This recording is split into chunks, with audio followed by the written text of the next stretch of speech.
it's like on the back. That's I usually shooting my other videos like this, but this one's like the reflection, like if you're doing a selfie. But yeah, I hope you guys are doing well. This video is going to be about my experience in LA, Los Angeles, California, and kind of my story about how I got here. So it all started actually because of the pandemic, which happened in 2020, March 13th. Before LA, I actually lived in New York City. I lived in Brooklyn, in Crown Heights, with some college friends. I went to NYU. I went for acting, and I graduated in 2019, so I was spending my first year out of college in New York City. I was trying to get my foot into the entertainment industry. I took a break from acting. I fell in love with screenwriting. I started screenwriting for a little bit, and to make money, I worked as a barista. So I was your guy when you go to a coffee shop. I was the one making the lattes, talking to you at the counter, trying to make friends. Like, that was me.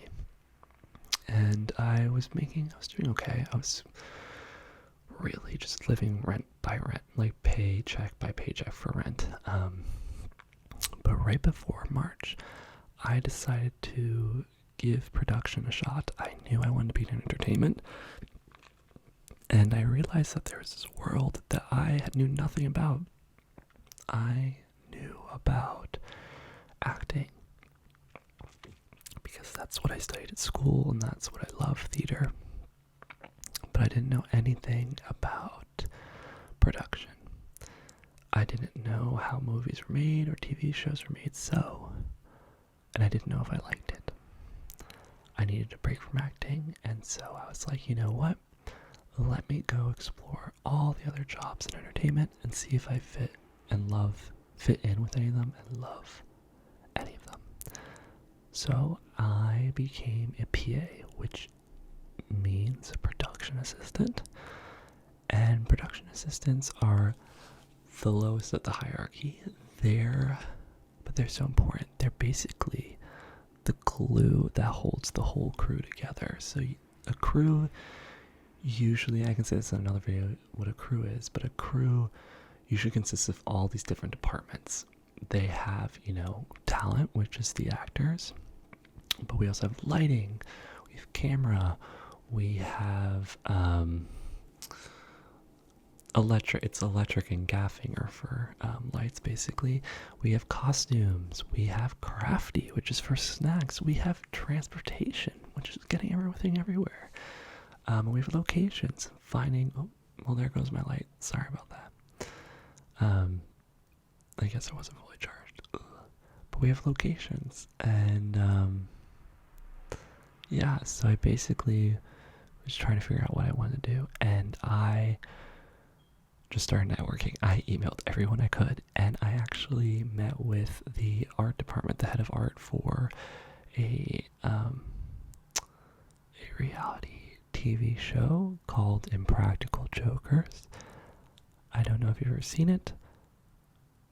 Oh god, I think it's on True TV. I actually don't know what channel it's on. If you know, please comment in the descriptions. But I got a gig to be PA for RPA, so I got to work on 2 episodes of Impractical Jokers in New York City. If you don't know what Impractical Jokers is, it's a reality show of 4 best friends basically doing pranks on each other in public in New York and doing pranks on strangers. It was really cool.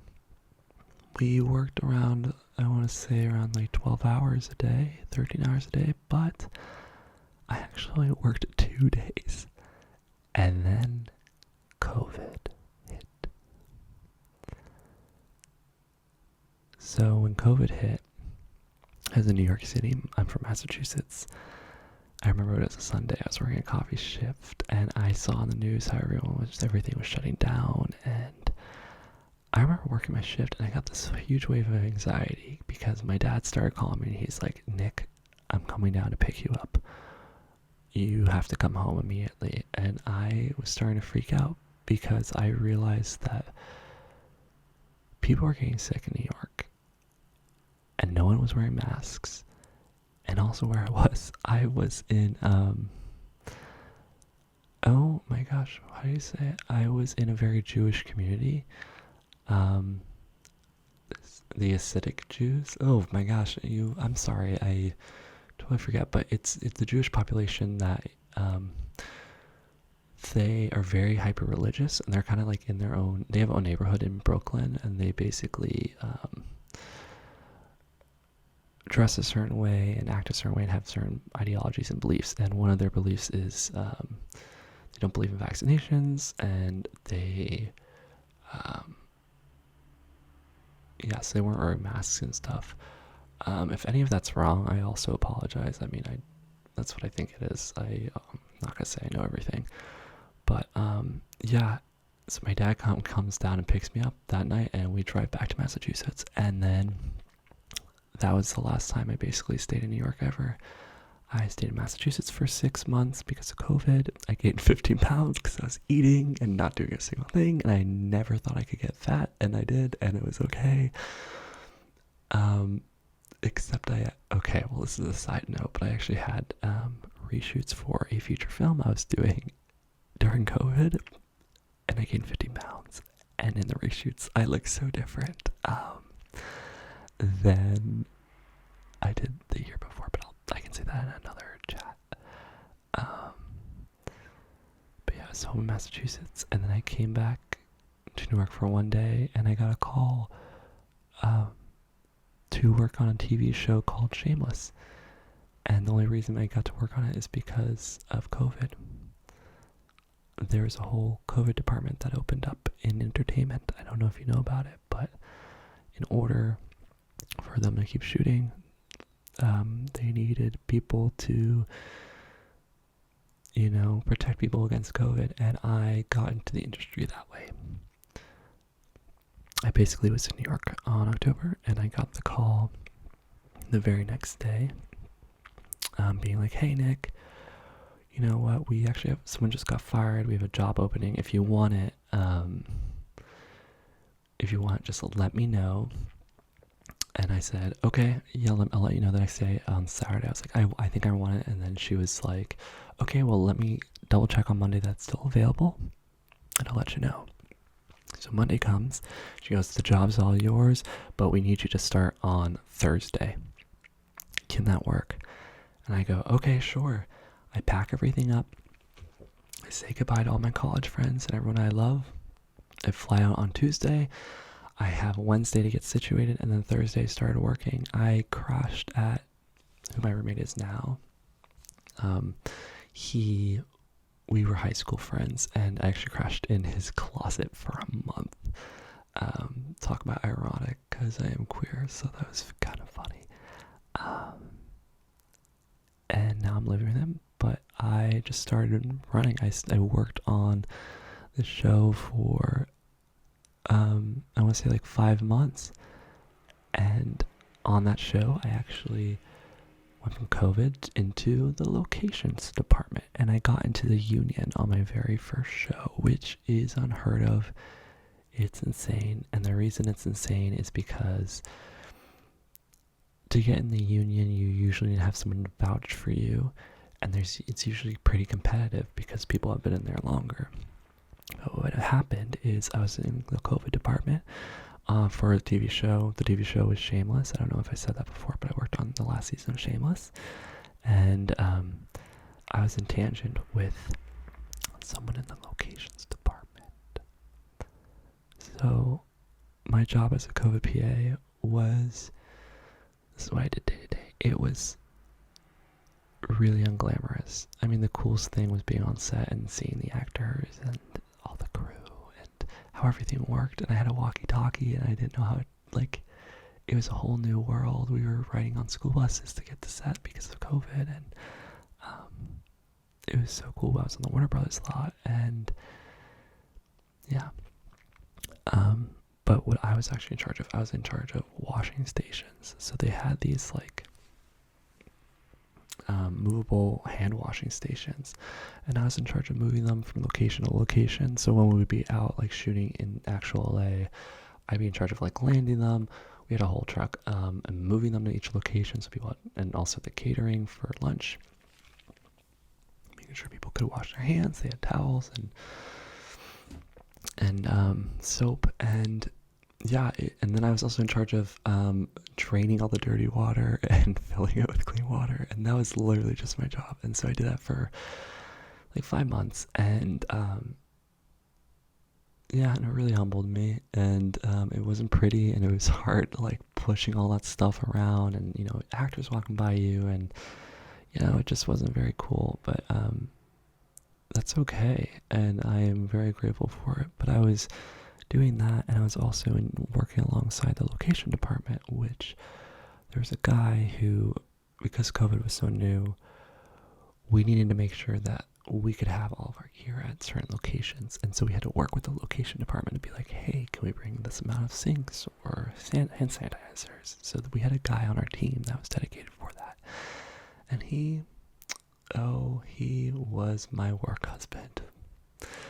I don't know if you have this, but like at work, there's just some people that you bond over, and you literally just get married to them. Like him and I, we did everything together, and we literally called each other's work hubbies because we spent every day together, like 12 hours. We saw each other more than anyone else, and it was just, that was it.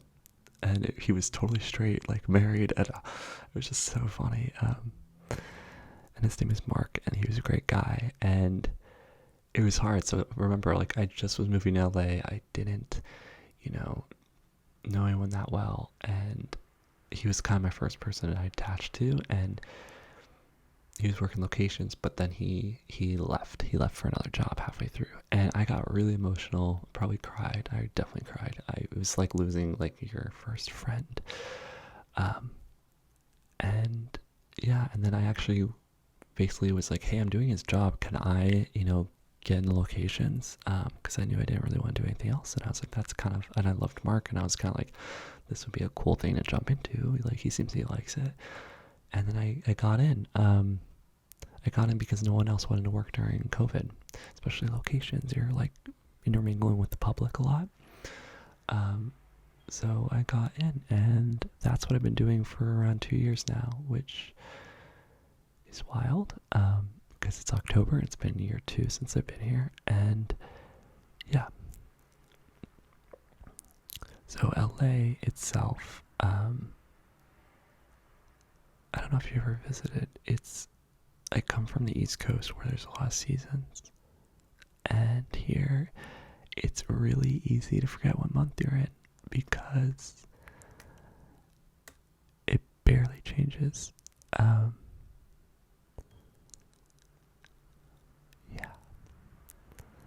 It's been difficult, I'm not gonna lie. I've spent a lot of lonely nights and days by myself. You really kind of learn what it's like to be alone, and you kind of learn you can't run from yourself at all.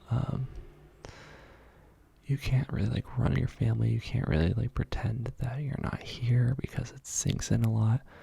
And it's hard because the friends that you have here, it's like